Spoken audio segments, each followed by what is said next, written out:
오늘의 하나님의 말씀 창세기 12장 10절에서 20절까지 말씀이 되겠습니다.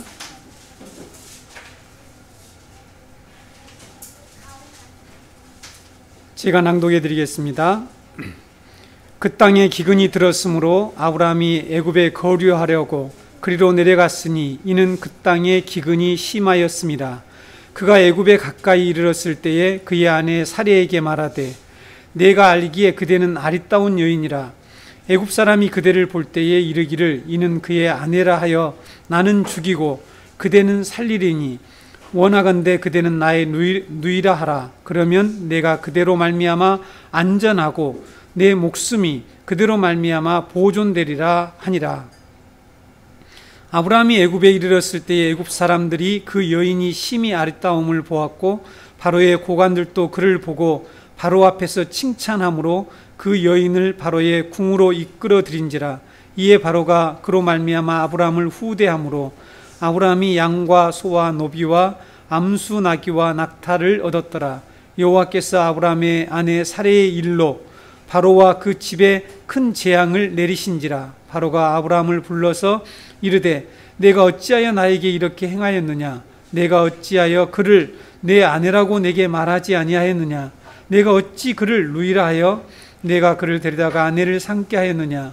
내 아내가 여기 있으니 이제 데려가라 하고 바로가 사람들에게 그의 일을 명하매 그들이 그와 함께 그의 아내와 그의 모든 소유를 보내었더라. 아멘. 지난 시간에 가나안 땅에 들어가서 아브라함이 가장 먼저 한 일이 세겜 땅 모래 상수리 나무를 찾아가서 거기에서 여호와께 제단을 쌓고 또 베델과 아이 사이에서 제단을 쌓고 여호와의 이름을 불렀다라고 말씀드렸죠. 그것은 가나안 땅을 지배하고 있던 이 거짓 신들을 쫓아내고 그 땅을 정복해서 하나님의 나라를 세우겠다는 이 영적 전쟁을 선포하는 행위였다라고 말씀을 드렸습니다. 아브라함의 그런 행동은 예수님이 오셔서 귀신을 쫓아내시고 하나님의 나라를 세우실 것을 예표하는 그런 사건이라고 말씀을 드렸죠.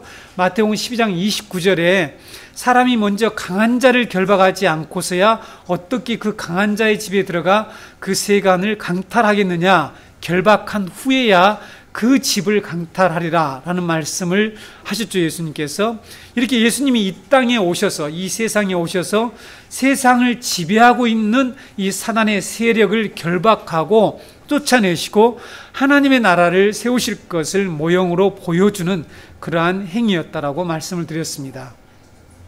그래서 여러분, 구원받은 우리 성도는, 교회와 이 우리 성도들은 이 세상에서 구원받은 후에, 예수님을 구주로 영접한 이후에 가장 먼저 직면해서 해야 할 일이 뭔가 하면 바로 이 사탄의 지배를 거부하고 우리 안에 있는 거짓 신들, 우상을 쫓아내는 일을 해야만이 비로소 우리가 하나님의 나라가 된다는 것입니다.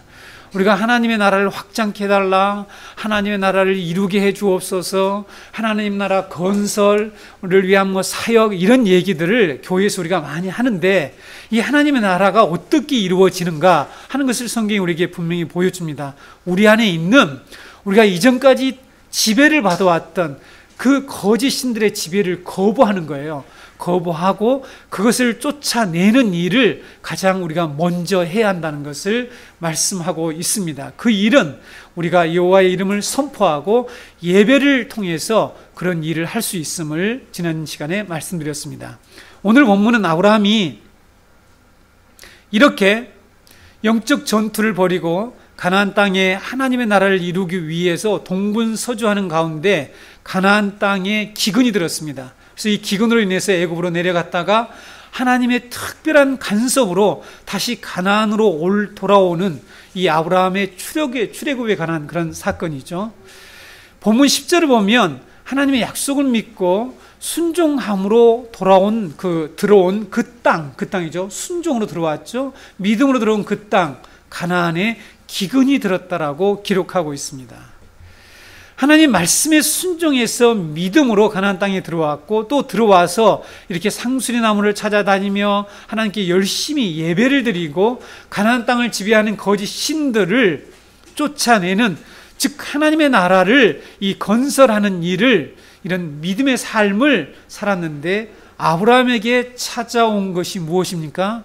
그의 생존의 기반을 완전히 위협하는 기근이 찾아왔다는 사실이죠. 신실한 신앙생활, 헌신된 삶이 언제나 형통한 삶과 평탄한 길을 보장하지 않죠. 여러분 아시죠? 네. 열심히 신앙생활 했는데 우리에게도 이러한 우리의 생명을, 우리의 생존의 기반을 위협하는 어려움들이 이 신자들에게 있다는 것이죠. 성경을 제대로 알고 믿는 성도는 왜 나는 열심히 신앙생활을 하고 헌신도 했는데 이렇게 어려운 일들이 닥치는지 모르겠다라고 불평을 할 수가 없다는 것을 성경이 가르쳐주고 있죠.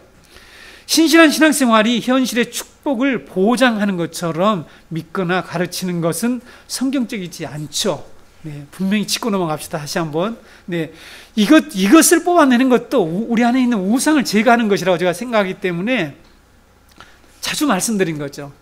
지금 우리의 기복신앙이 곧 우상이잖아요. 우상. 우리가 정말 제거해야 될, 하나님 나라를 세우기 위해서 제거해야 될 우상이고 거짓 신이라는 것이죠. 우리는 이 아브라함에게서 바로 이러한 것들을 발견할 수 있다는 사실입니다. 신앙생활을 열심히 잘하고 우리가 헌신된 삶을 살지라도 언제나 우리의 삶의 평탄함과 안정을 보장하지 않는다는 것을 여기서 말씀하고 있죠. 아브라함 생애를 통해서 볼 때 성도는 역으로 정말 주님의 나라를 위해서 살 때에 역으로 오히려 현실적으로 불안정하고 고통스러운 환경을 가운데서 살아갈 수 있다는 것이죠. 여러분 아브라함 생애 쭉 살펴왔지만 그런 안정되고 정착된 그런 삶에서 지금 나그네로서의 불안정한 그런 삶을 살게 되는 거죠. 무엇 때문입니까? 하나님 나라 때문이죠. 가나안 땅의 기근은 하나님이 주신 상황이었습니다. 그렇죠? 기근은 하나님이 주신 거죠. 하나님이 부르셔서 가나안 땅에서 유목민으로 목축업을 하면서 살아가는 이 아브라함에게 기근이라는 것이 어떤 의미가 있습니까? 자신의 이 생명뿐만 아니라 자신의 지금 생업의 기반이 뭐죠? 목축업이잖아요. 이 목축업이 완전히 타격을 입을 뿐만 아니라 위협을 받는 위기의 상황이 되고 말았다는 것입니다. 여러분 지난번에 9절에서 아브라함이 북쪽 북쪽에서부터 쭉 내려옵니다. 하란에서부터 쭉 내려와서 세겜으로 베델로 지나서 지금 남방 지역으로 내려왔다고 하는데 여기에 남방 지역은 13장에 다시 아브라함이 돌아온 네게부 지역을 똑같이 번역해야 되는데 여기는 남방 네게부 했으니까 잘못 번역합니다. 원문은 네게부입니다. 이 네게부 지역으로 내려왔다고 하는데 남방에 있는 이 네게부 지역은 황량한 모래 사막입니다. 제가 여기에 가봤습니다. 이 지역에서 가장 중심 도시가 계속해서 등장하는 부엘세바예요. 물론 당시의 부엘세바와 오늘날 부엘세바는 완전히 차이가 있었겠죠. 아브라함이 이처럼 남방 지역으로 내려오게 된 이유를 우리가 가만히 묵상해 보면 북쪽에는 그래도 나무가 있고 물이 있습니다. 그렇죠? 갈릴리 호수도 있고 어찌됐든 이런 요단강도 있고 이렇지만 남쪽으로 내려가면 완전한 사막이에요. 여기는 광야하고 다릅니다. 여기는 아주 황량한 벌판에 저도 거기에 가서 아라시라고 하는 그 동네도 가보고 부엘세바에 갔더니 러시아에서 귀화했나 돌아온 그 유대인들을 만나기도 했는데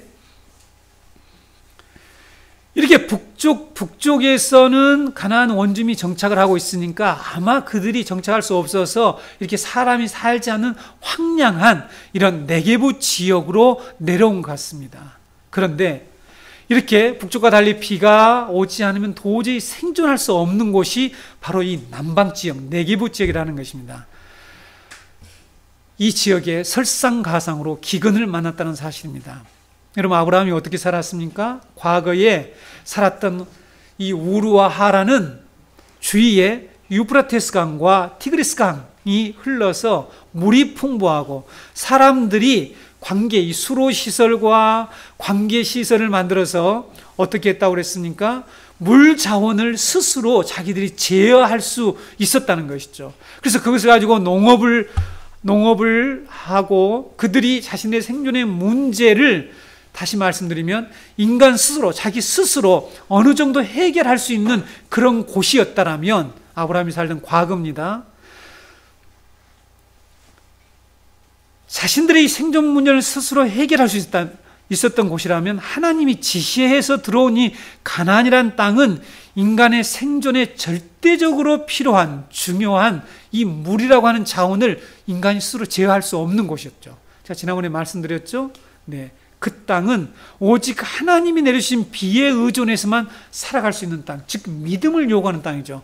그래서 하나님과의 관계가 깨지면 하나님께서 기근을 주시고, 그 기근이 오게 되면 모든 생명이 죽어갈 수밖에 없는, 오직 하늘만 바라보고 하나님만 의존해야만이 살아갈 수밖에 없는 그 땅으로 아브라함을 인도해 들이셨다는 거죠.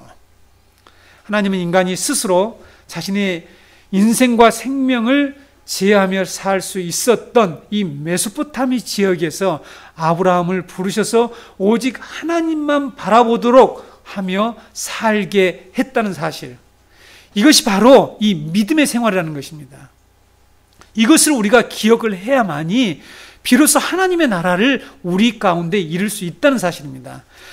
이렇게 가나안 땅에 들어가게 하시고 거기서 하나님 나라를 위해서 열심히 일하고 있는 아브라함에게 하나님이 기근을 주셨다는 사실입니다.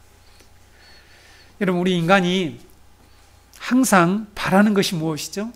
저와 여러분이, 저도 뭐 그런 요소가 있죠.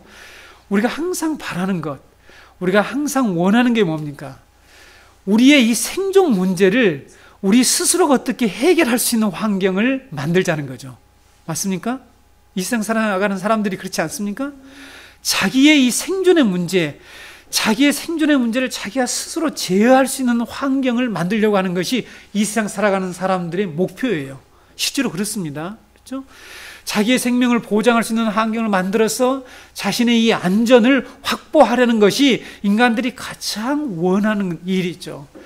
그런데 인간이 자신의 생명과 안전을 스스로 제어한다고 할 때에 어떤 일이 벌어집니까? 더 이상 하나님을 믿지 않는다는 것이죠. 하나님을 신뢰하지 않습니다. 여러분, 잘 믿을 것 같죠? 예, 지금은 잘 믿을 것 같죠? 없을 때는 잘 믿을 것 같은데, 실제로 그런 환경이 주어졌을 때에 인간은 스스로 자기가 자기의 생명을 자기 통제할 수 있고 제어할 수 있다고 생각하기 때문에 하나님을 신뢰하지 않습니다. 그래서 하나님은 이 메소포타미아 지역에서, 그런 인간이 살고 있는 그런 지역에서 아브라함을 불러내신 것이죠. 하나님이 이처럼 메소포타미아 지역이나 나일강 지역을 약속의 땅으로 삼지 않으시고 광야로 뒤덮이는 이 척박한 가나안 땅을 약속의 땅이라고 말씀하시면서 아브라함과 이스라엘 백성들을 그 땅으로 들어가게 하신 이유가 바로 여기에 있다는 것입니다. 여기가 무엇입니까? 하나님께서는 이 출애굽한 이스라엘 백성들을 이 가나안 땅으로 인도하시는 이유를 다음과 같이 말씀하고 있는데, 신명기 11장 10절에서 12절 보시겠습니다. 제가 읽어드릴게요. 내가 들어가 차지하려 하는 땅은 내가 나온 애굽 땅과 같지 아니하니 거기에서는 너희가 파종한 후에 발로 물대기를 채소밭에 댄과 같이 하였거니와 너희가 건너가서 차지할 땅은 산과 골짜기가 있어서 하늘에서 내리는 비를 흡수하는 땅이요 내 하나님 여호와께서 돌보아 주시는 땅이라. 연초부터 연말까지 내 하나님 여호와의 눈이 항상 그 위에 있느니라. 지금 하나님께서 이스라엘 백성들에게 이렇게 말씀하고 있는 거죠. 너희들이 들어갈 이 가나안 땅은 애굽 땅과 같지 않다. 애굽 땅은 아주 비옥하죠. 물이 풍성했죠. 이 풍부한 물로 인해서 그들이 발로 물대기를 채소밭에 댄 것 같다. 그러니까 얼마나 편하고 쉽게 농업 활동을 할 수 있는지를 얘기하고 있죠. 비교해 주는 것이죠. 근데 건너가서 들어갈 땅은 산과 골짜기가 있어서 하늘에서 비가 내리면 그 비에 의해서 기껏해야 이 땅이 적고 농사를 지을 수 있다. 그러나 하나님이 돌봐주시는 땅이다. 이렇게 말씀하고 있습니다. 하늘에서 내리는 이 비에 의해서만 살아갈 수 있는 이 땅으로 하나님이 아브라함을 불러 들여놓으셨는데, 아브라함은 그리고 거기에서 하나님 나라를 위해 열심히 예배를 드리고 믿음의 길을 걸어가고 있는데, 아브라함에게 위기가 찾아왔는데 기근이라고 하는 사실입니다. 여러분, 그래서 이 기근의 의미가 무엇인지를 우리는 깨달아야 됩니다. 하나님은 극심한 기근 앞에 아브라함이 위험에 처했다는 것을 아셨을까요? 몰랐을까요? 알고 계시죠. 당연히 하나님이 내리셨으니까. 기근은 하나님 주신 거 아닙니까? 그런데 하나님이 어떻게 하셨죠? 하나님이 침묵하셨다는 사실이에요. 자, 우리가 이 사건을 볼 때 하나님의 시각으로 볼 것이냐, 인간의 시각으로 볼 것이냐. 인간의 시각으로 보면 여기서 자꾸만 이 도덕적 교훈을 끊어내려고 하는데, 우리가 이 아브라함의 이 출애굽 사건을 하나님의 시각으로, 하나님이 어떻게 행하시고 있는 것을 자세히 보셔야 됩니다. 하나님은 침묵하셨습니다. 왜 그러셨을까요? 하나님의 기근을 통한 하나님의 계획이 있었기 때문이죠. 여러분, 야곱과 비교해 볼까요? 먼 훗날에 아브라함의 후손 야곱이 이 가나안 땅의 기근이 심해서 곡식을 구하러 갔잖아요. 그때 하나님께서 애굽으로 내려가라고 말씀을 하십니다. 갈까 말까, 가야 되나 말아야 되나 하고 이렇게 방황하고 있을 때 가라고 그랬죠.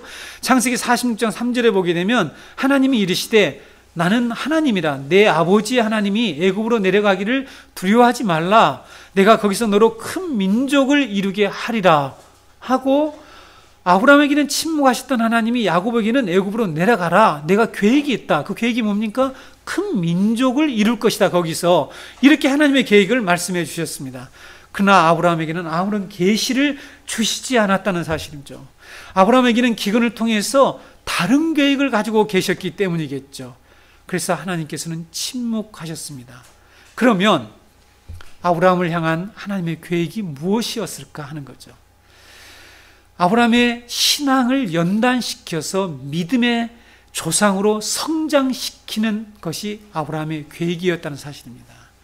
생존을 위협하는 이런 상황 속에서 하나님의 약속을 끝까지 붙들고 오직 하나님의 구원하심을 바라보며 자기 인생을 자기 스스로 통제하려는 자가 아니라, 자기가 그 문제를 해결하려고 하는 것이 아니라 자기를 부인하고 자기를 포기하는 자가 되어서 하나님 나라의 백성의 씨로 만들 그런 계획을 하나님이 기근을 통해서 그런 계획을 가지고 계시다는 사실입니다. 자기의 생명을 도저히 자기가 더 이상 통제할 수 없는 상황 앞에서는 하나님을 바라보고 하나님을 신뢰해야 되는데, 일상 인간들은 그렇지 않죠. 하나님을 모르는 사람을 어떻게 합니까? 자기가 그것을 해결하려고 하죠. 자기가 그것을 어떻게 해서는 통제를 해보려고 하죠. 그렇죠? 네. 자, 여러분, 지금 우리는 아브라함의 믿음이 무엇인지를 계속 살펴보고 있습니다. 아브라함은 하나님의 이러한 계획을 깨닫지 못했죠. 그리고 자기 앞에 닥친 위기를 해결하기 위해서 나일강이 흐르고 넉넉한 물과 비옥한 땅이 있는 애굽행을 결행을 하게 되죠. 이것은 무엇을 의미합니까? 이것은 자신의 생존 문제를 자기가 해결해 보려는 과거의 삶의 방식으로 돌아갔다는 것을 의미하고 있죠. 그렇죠? 하나님 나라에 들어가게 하는 믿음, 아브라함에게나 신약시대 예수님 앞에 나온 자들이나 오늘 우리들에게도 동일한 믿음을 하나님이 요구하신다는 것을 우리가 깨달아야 합니다. 그 동일한 믿음이란 무엇입니까? 자기 부인과 자기 포기를 통해서 하나님을 전적으로 자신의 이 생존의 주인으로 신뢰하는 이 믿음이 있어야만이 하나님 나라에 들어갈 수 있다는 말입니다. 우리는 믿음을 너무 쉽게 하죠. 네, 지난번에도 말씀드렸죠. 우리는 별로 부담을 갖지 않는데, 사실은 여러분, 이런 말씀 앞에서 우리가 진정한 이 아브라함의 영적인 후손으로서 이 그러한 믿음을 가지고 있는지 점검해 보자는 것입니다. 아브라함은 가나안 땅을 주시겠다는 하나님 나라의 약속을 위태롭게 만드는 결정을 하고 말았다는 거죠. 내가 이 땅을 너에게 주겠다고 그랬잖아요. 그렇죠? 제사를 드렸을 때 하나님께서 세겜에서 상수나무 밑에서 제사를 드렸을 때에 내가 이 땅을 너희와 너희 자손에게 주겠다라고 분명히 말씀해 주셨는데, 아브라함은 이 하나님의 약속을 위태롭게 만드는 결정을 하고 맙니다. 아브라함의 행동은 하나님의 나라를 퇴보시키는 그런 행동이었죠. 성도인 우리도 이럴 때가 참 많이 있죠. 네. 오늘 이 말씀이 어떻게 여러분 복음으로 끝나는지를 보시기 바랍니다. 성도들인 우리들도, 하나님의 백성인 우리들도 여전히 우리 안에 과거의 삶의 방식으로 돌아가려고 하는 그런 태도들을 늘 가지고 있다는 거죠.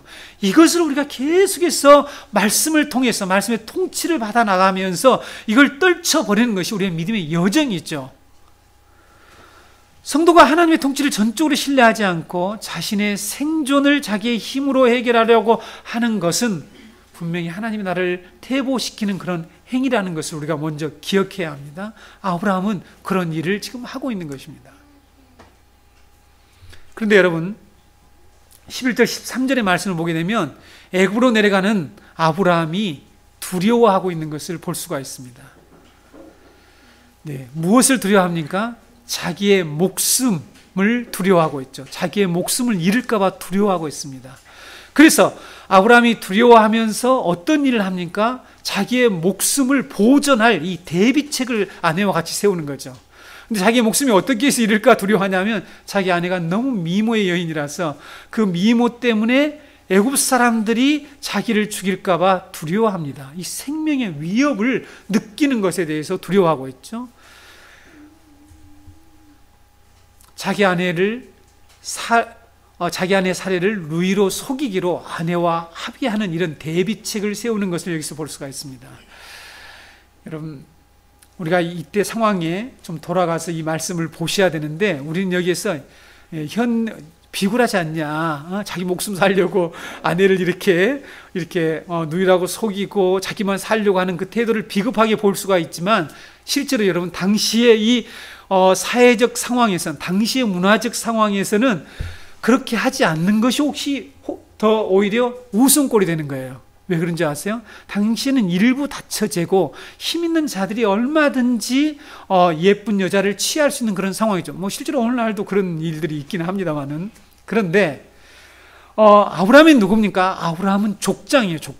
족장 중에서 지금 자기 아내, 자기가 죽게 되면 자기의 그 공동체가 완전히 무너지기 때문에 사실은 이런 거짓말을 하는 것을 사람들이 얼마든지 이해할 수 있는 그런 문화적 상황이었다는 사실을 우리가 좀 기억할 필요가 있습니다. 그런데 여러분, 이러한 이 문화적, 사회적 속성을 너무나 잘 알고 있었던 것이 오히려 아브라함이 하나님을 신뢰하고 하나님을 의지하는 데 걸림돌이 되고 말았다는 사실입니다. 그래서 애굽에 내려가면 미모의 자기 아내로 인해서 자기의 목숨을 잃을 것을 그는 이미 예견하고 자기 목숨을 유지할 수 있는 방책을 세웠는데 바로 아내를 누이로 속이는 일을 했다는 것입니다. 기근 때문에 생존의 문제를 위협받아서 가나안을 떠나는 아브라함이 자기의 생명을 잃을 것을 또 두려워하면서 거짓말을 하는 아브라함의 이 모습을 통해서 하나님께서는 우리에게 어떤 메시지를 말씀하려고 하는 거냐는 거죠. 잘 대비해 보세요. 지금 무엇 때문에 가나안을 떠납니까? 자기의 생명을 잃을까 봐 자기의 생존의 문제를 해결하려고 애굽 땅으로 가는데 애굽 땅에서 또 자신의 생명을 노리는 그러한 일들이 벌어질 것을 알고 두려워하는 이 아브라함의 모습을 통해서 성경은 우리에게 어떤 메시지를 말씀하려고 하는가 하는 것을 우리가 이 말씀을 여기에서 발견해야 합니다. 가나안 땅에서 자신의 생존을 염려해서 애굽 땅으로 내려간다라면 당연히 염려하지 않아야 되겠죠. 그렇죠? 그래서 염려하지 않아야 할 텐데 그곳에서도 염려하는 것을 통해서 하나님을 온전히 신뢰하지 못하는 자는 어디서나 이 죽음의 문제, 생명의 문제를 염려하게 된다는 것을 우리가 여기서 깨달을 수가 있죠. 발견할 수 있지 않습니까? 하나님을 온전히 신뢰하지 못한 사람은 어디에 있든지 자기의 생명의 보존을 위해서 늘 두려워하고 염려하는 그런 삶을 살게 된다는 것을 볼 수가 있습니다. 그런데 여러분, 하나님께서 우리에게 생명을 염려하지 않는 길, 예수님께서 우리에게 자신의 이 생명을 염려하지 않는 일을 우리에게 말씀해 주셨죠.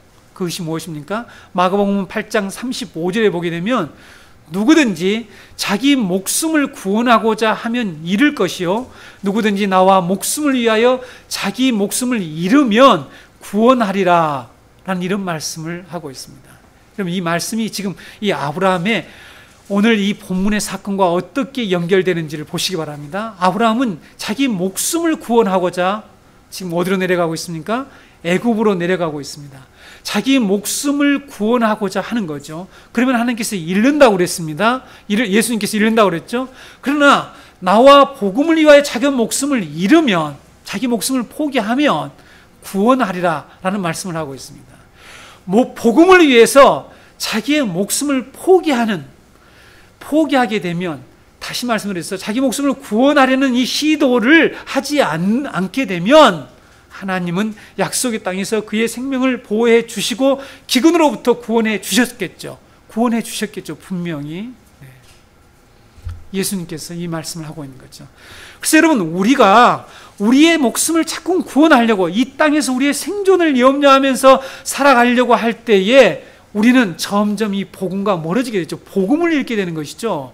그러나 복음을 위해서 나의 생존의 문제를 포기하게 되면, 그걸 잃어버리면 하나님께서 우리를 구원해 주시고 우리로 하나님의 나라를 삼으셔서 하나님의 놀라운 이 축복을 해 주신다는 것이 성경이 말씀하고 있는 내용이죠. 애굽으로 내려가는 자는 끊임없이, 그리고 세상 방식으로 자신의 문제를 해결해야 된다는 사실을 오늘 이 아브라함의 생애를 통해서 우리는 볼 수가 있습니다. 세상을 향해서 가는 자는 끊임없이 이 세상 방식으로 자신의 문제를 해결해 나가는 삶을 살아야 된다니까요. 여러분, 세상 방식 잘 알고 있죠? 아브라함이 어떻게 했습니까? 자신의 목숨을 구하기 위해서 거짓말하는 것이죠. 그렇죠? 이것은 절대로 하나님 나라의 정당한 방식이 아니죠. 거짓말한 자는 결단코 하나님 나라를 유혹으로 받을 수 없다고 그랬죠. 성경은. 이것은 정당화될 수가 없죠. 아브라함 자신의 목숨을 보존하기 위해서 세상 사람들의 생존 방식인 거짓말이라는 방식을 사용해서 자기가 이처럼 자기 목숨을 부지하게 되죠.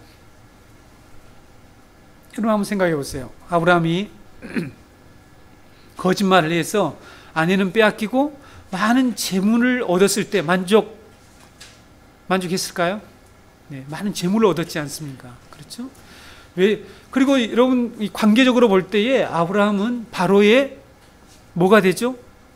네, 바로의 처남이 되는 거예요. 그러니까 이 유목민으로 나그네로 살아갔던 이 정착할 땅 한 평도 없는 아브라함이 바로에게 처남이 되고 엄청난 대우를 받을 수 있는 그런 그런 위치에 올랐습니다. 어쩌면 세상적으로 만족했을 수 있겠죠. 그러나 그가 살아난 방식은 하나님 나라의 생존 방식이 아니고 하늘 나그네로서 살아가야 할 삶이 아니었다는 것이죠. 그래서 여러분, 그 방법은 나중에 바로에게 내가 어찌하여 나에게 이렇게 행하였느냐, 내가 어찌하여 그를 내 아내라고 내게 말하지 아니하였느냐고 책망을 받으면서 수모를 당하고, 그래서 쫓겨남을 당하는 것을 볼 수가 있죠. 우리가 하나님의 백성으로서 삶의 방식을 분명하게 바꾸지 않으면 하나님 나라의 백성인 우리가 사단이 지배하는 세상의 생존 방식을 따라서 살아가려고 한다는 거죠. 그걸 따라서 계속 살아가게 되는 거죠. 이것이 오늘날 우리 성도들의 문제라는 것이죠. 여러분, 그래서 우리는 이 아브라함의 이 애굽으로 내려가는 사건을 통하여서 아브라함이 과거의 이 생존 방식을 다시 따라가는 것, 이것을 우리는 주의해야 된다라고 할 수가 있습니다. 하나님의 약속을 지키기 위한 하나님의 개입이 시작되죠. 애굽으로 내려간 아브라함에게 예상했던 일이 벌어졌죠. 애굽 사람들이 미모의 사례를 보고 사례를 바로의 궁으로 데려갔습니다. 바로는 이 미모의 사례를 자기 아내로 삼으려고 했죠. 아브라함은 바로에게로부터 많은 지참금을 받았습니다. 그렇죠? 이 양과 소와 이런 노비와 이런 모든 것들을 받게 되죠. 아브라함은 목숨도 건지고 많은 재물을 얻었습니다. 그것을 예상했던 대로 그렇게 됐죠. 그래서 성공한 삶을 사는 것처럼 보였습니다. 그렇죠? 여러분, 이 세상에 우리가 이 세상에서 세상 방식을 따라갈 때에 성공할 수 있습니다. 그렇죠? 세상 사람들이 볼 때에 야, 성공했다. 자기 예상대로, 자기 계획한 대로, 대비했던 대로 그대로 됐죠. 그대로 되지 않았습니까? 그래서 아브라함은 어쩌면 스스로 만족했을 수가 있겠죠. 그러나 자기 아내를 누이로 속이고 바로에게 줌으로써 내가 너로 큰 민족을 이루겠다, 이 땅을 내 자손에게 주리라고 하는 이 후손의 약속, 궁극적으로 하나님의 약속이 위협을 받게 되었다는 사실이죠. 우리가 세상을 따라가게 되면 복음이 위협을 받게 되고 하나님의 나라의 그 약속이 퇴보된다는 것을 우리 신자들은 기억해야 합니다. 하나님의 약속이 위협을 받게 되자 하나님께서는 즉시 개입하셨죠. 그래서 바로에게 큰 재앙을 내렸습니다. 17절에 여호와께서 아브라함이 아내 사레의 일로 바로와 그 집에 큰 재앙을 내리신지라 라고 말씀하고 있죠. 성경에서 여러분, 재앙은 하나님의 이 통치와 하나님의 나라를 대적하는 자들을 진멸하는 도구로 사용되고 있습니다. 하나님 나라를 위태롭게 만드는 바로에 대해서 하나님은 큰 재앙을 내리셔서 하나님의 계획을, 하나님의 이 약속을 실현해 나아가는 것을 볼 수가 있죠. 바로는 하나님의 재앙으로 사례를 후궁으로 취하려던 계획을 취소하게 됩니다.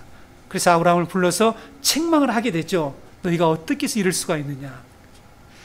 오늘 우리 그리스도인들이, 교회가 세상에서 참 책망을 많이 듣고 있는 것이 안타깝습니다. 왜 그렇습니까? 이 아브라함에서 보는 것처럼 우리가 우리의 힘으로, 우리가 하나님을 신뢰하지 않고 우리의 생존의 문제를 해결하려고 세상 사람과 똑같은 방식으로 살아가기 때문에 세상이 우리를 책망을 하죠. 내가 어떻게 해서 그런 거짓말을 할 수 있느냐. 안 하라고 그랬으면 내가 오히려 너에게 이런 죄를 짓지 않았을 텐데. 그리고 이런 큰 재앙을. 그리고 여러분, 아브라함의 이런 행동은 하나님이 너의 복의 근원이 되리라고 그랬는데 아브라함이 지금 어떤 상황을 만들어냈습니까? 재앙의 근원이 되고 말지 않습니까? 우리 그리스도인들이, 우리 신자들이, 성도가 하나님의 이 약속을 붙들고 하나님 나라의 생존 양식으로 살아가지 않게 되면 우리가 재앙의 근원이 되겠죠. 재앙의 근원이 됩니다. 그렇죠? 그런데 여러분, 여기에서 이 복음이 나타납니다.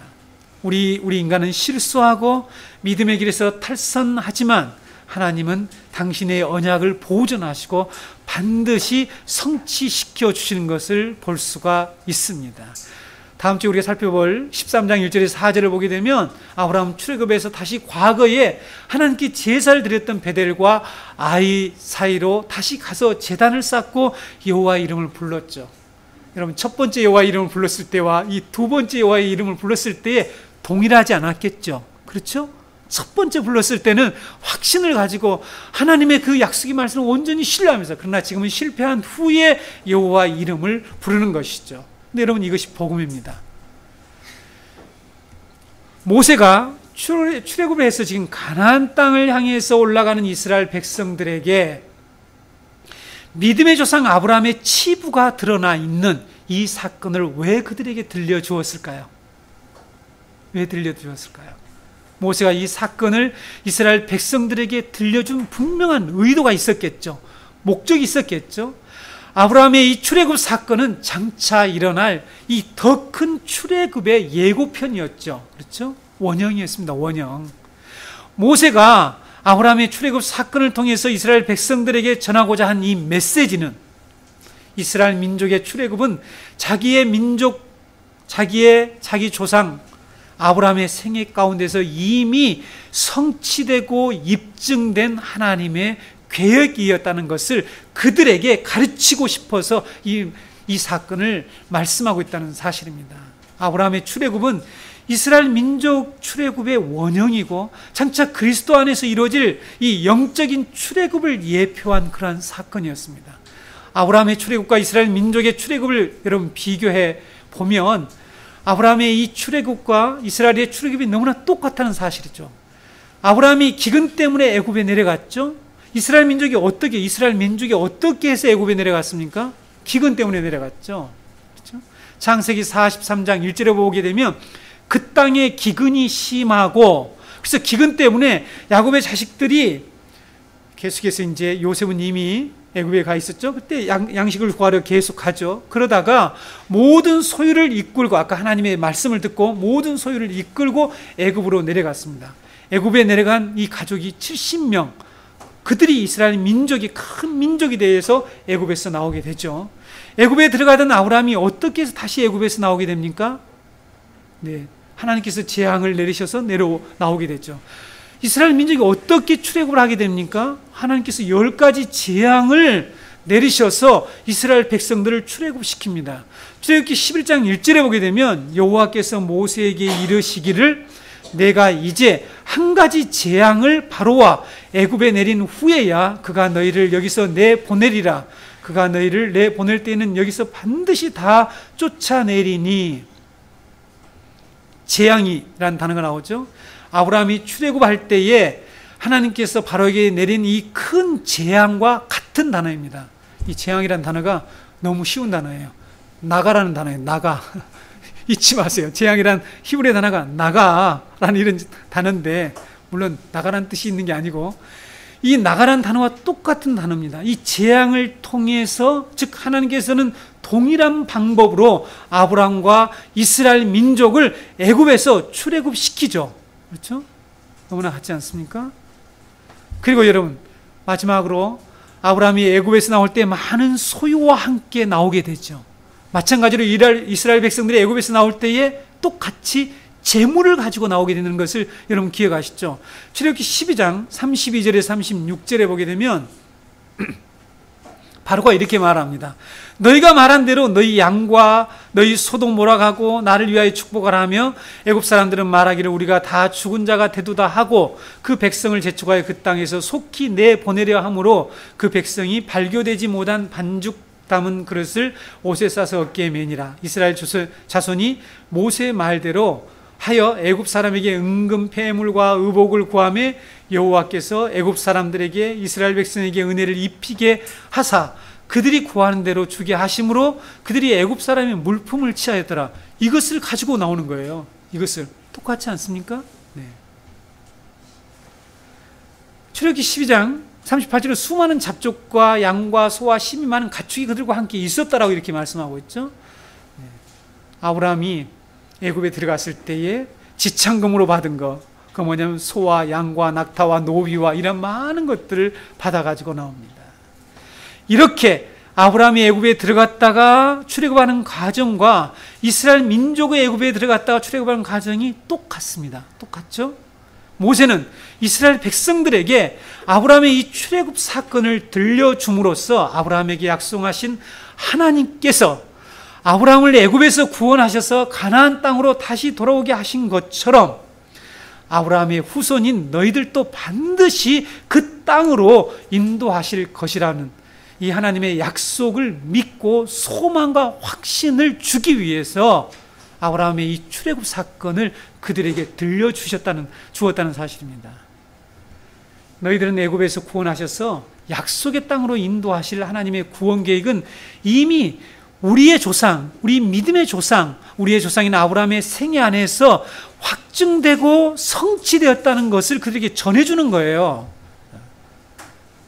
여러분, 지금 우리들은 이것이 별로 감이 안 올 수도 있다고 저도 생각을 합니다. 우리는 자꾸만 이 성경에 기록된 과거의 이야기로 들릴지 모르지만, 여러분, 이스라엘 민족이 이 말씀을 지금 듣고 있을 때에 애굽에서 하나님께서 내린 재앙을 통해서 출애굽을 생생하게 경험했죠. 40년 동안 광야 생활을 해오면서 때로는 자신들이 애굽으로 돌아가겠다라고 불평하고 원망하고, 그래서 하나님을 노엽게 하고 자기의 이 동족들이 하나님의 이 징계를 받아서 죽어가는 것을 보면서 지금 신광야까지 도착했습니다. 그리고 가나안 땅에 입성을 앞두고 있는 그들에게 이 메시지가 어떻게 들렸겠느냐는 거죠. 그렇죠? 그리고 왜 모세가 이 말씀을 창세기를 기록해서 그들에게 이 말씀을 전하냐는 거죠. 아브라함의 실수에도 불구하고 하나님은 당신의 약속을 위협하는 자들에게 재앙을 내리시고 반드시 당신의 백성을 구원하시고 약속을 이루시고 성취하신다는 이 메시지를 들었을 때에 이스라엘 백성들은 큰 위로와 소망이 생겼겠죠. 바로 모세가 그들이 지금 이 광야 40년 생활 동안에 그 삶이 어떻겠어요? 광야 교회로 살아왔다 그러죠? 그들이 지쳤겠죠. 그렇죠? 약속의 땅으로 들어가는데 가지 못하고 이제 그들이 하나님의 약속을 불신함으로 인하여서 약 10일이면 들어갈 수 있는 그 거리를 40년 동안이나 방황하면서 그들이 지내오다가 가나안 땅 입성을 앞두고 이 말씀을 듣는다는 거죠. 그들에게 모세는 하나님의 약속이 반드시 이루어진다. 이것은 이미 아브라함의 출애굽을 통해서 이미 성취되고 확증되었다는 것을 말씀하고 있는 것입니다. 이렇게 아브라함의 출애굽 사건은 성도와 교회에게 하나님의 약속과 하나님 나라의 성취를 확신하고 소망하도록 하기 위해서 주신 말씀입니다. 성도에게 진정한 위로와 소망 무엇인가? 여러분, 우리의 소망이 무엇입니까? 네, 오늘도 자녀들, 우리 아이들과 차를 타고 오면서 이 도시에 사는 사람들은 오직 물질, 이 돈만 생각하면서 살아가죠. 그것이 소망이죠. 이 도시라고 하는 자체가 예전에 제가 그 바벨탑 그 이전부터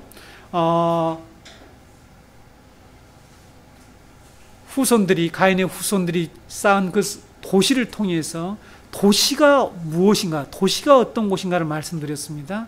도시에 사는 사람들은 어쩔 수 없이 이 물질이라고 하는 것에 이 소망을 둘 수밖에 없는 구조 속에 살고 있습니다. 우리가 그걸 주의해야 된다는 것이죠. 그렇죠? 어쩔 수가 없죠. 오늘도 어머니 됐습니다. 돈이 없으면 이 버스도 못하고 차도 못하고 하니까 불편하고 하니까 사람들은 어떻게 했었는지 이 물질을 확보하려고 하는 것이 모든 이 도시에 사는 사람들의 이 삶의 양태라는 것이죠. 근데 여러분, 성도에게 진정한 위로와 소망이 무엇인가 하는 것을 이 모세는 우리에게 지금 가르치고 있다는 것입니다. 하나님의 약속은 반드시 성취된다. 이것이 바로 우리 성도들에게 진정한 위로와 소망이라는 것을 말씀하고 있습니다. 애굽으로 내려갈 수밖에 없는 우리를 반드시 구원하셔서 우리는 애굽으로 내려가죠. 우리는 불편하면 애굽으로 내려갑니다. 자주 내려갑니다.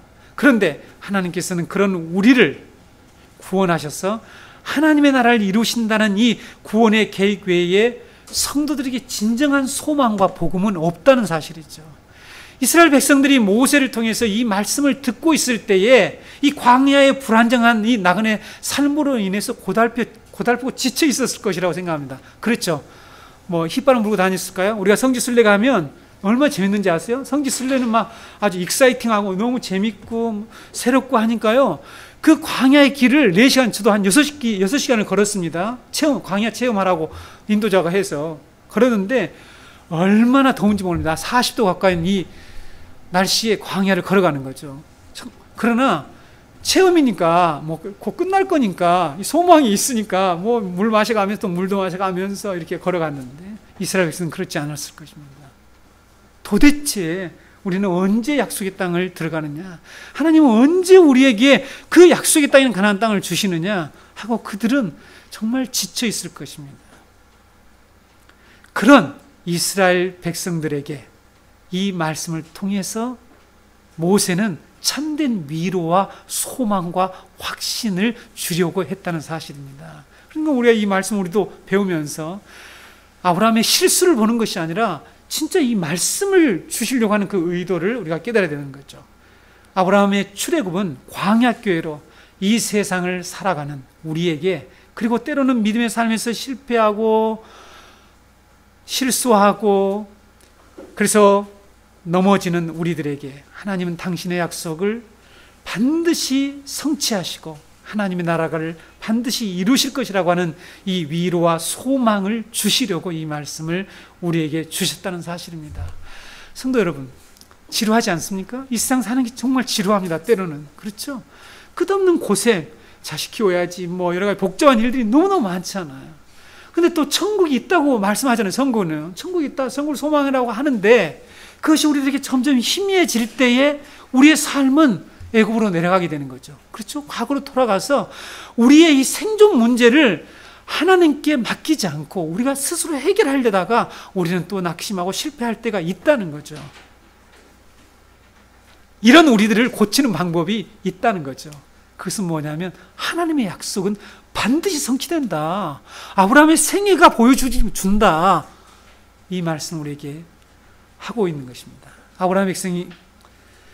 하나님의 백성이 아브라함에게 이루어진 출애굽이 그리스도 안에서 반드시 이루어지고 성취될, 그래서 다시 우리를 이 새 에덴으로 돌아가게 해줄 것을 약속해 주는 그런 말씀입니다.